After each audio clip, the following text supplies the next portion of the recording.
Corbin G. I listen to the show every Monday while at work, bending and shipping auto parts. Gives me something to look forward to. What kind of odd jobs did you guys have throughout the years? Odd jobs. Fuck, man. Did you do anything particularly Well, interesting? I did that way. I worked at that chicken processing. Oh, yeah, that was pretty where I hardcore. cooked- where I I cooked still it. think about what you told me. There was that thing that their heads would feed It was like into. this. So it and could, yeah. they stuck their head in, and it fucking went down, and there was a saw, and it fucking sawed their fucking heads off. And then the next thing they went through another area, and this fucking, like, jets of fucking hot steam and shit hit them, and that took their feathers off. Right. And then they went down and they fucking cut them open. These girls fucking cut them into fryer parts, put them in trays, shipped them to me.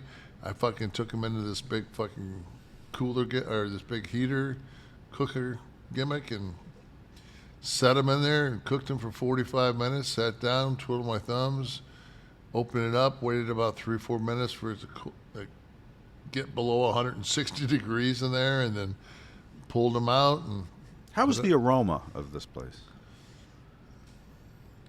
fuck, man.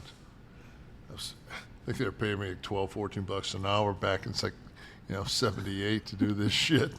It was one of those University of Tennessee summer gimmick jobs.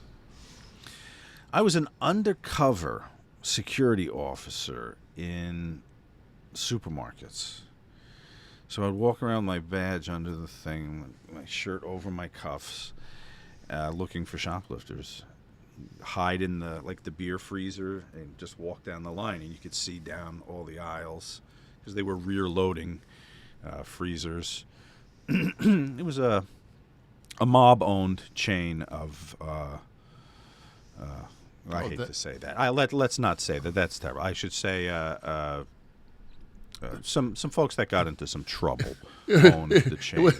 It was actually a breakaway from a waste management company. It was a shell. Put their money into 7 or 8 supermarkets. So occasionally, you'd be working, and then one of the supervisors would come in and go, "There's a truck in the back. I need you to drive that up to Bergen County for me. Don't take any of the highways." And you go, "Okay, give me the keys," and you would drive a truck up there, and you'd go to a warehouse. They'd unload the liquor that came right out of the supermarket liquor store into some warehouse. And I was in college. What are you going to do? If it's a wise guy, if he tells me to drive the truck, I'm driving the truck. I'm driving a truck. They took care of us. They liked us. We stopped shrinkage in the stores. And then I guess the other job that might be interesting, I was a negative cutter. If anyone out there doesn't know what that is, when you shoot a movie, they make a lot of prints that an editor cuts and that they screen for dailies, but there's only one negative that comes out of that camera, and it's stored. And when the editor chops it up and makes his decisions, every frame has keyframe numbers. Someone would have to match that with the actual negative, the 35 millimeter negative, and that's what would get sent to the lab, and they would strike 1,000 prints off of that would go out to the movie theaters. And so I worked at one of these places. So we would cut feature films, the negative to feature films, and it was so harrowing because while you're winding the film down, sometimes it would snap, and you fucking broke the one negative of Woody Allen's next movie. Then you have to, the boss comes in and he's got to look at the frame number, call the editor. Did you use frame KK2275? If he says no, all right, no big deal. It would hit the cutting room floor anyway. But if it was a frame that he cut into the movie, the editor would then have to go recut that scene to not use that frame. So it was harrowing from that standpoint. I guess that's the most interesting job I can come up with. And the I don't know if you can pick this up or not, but a buddy of mine sent this to me.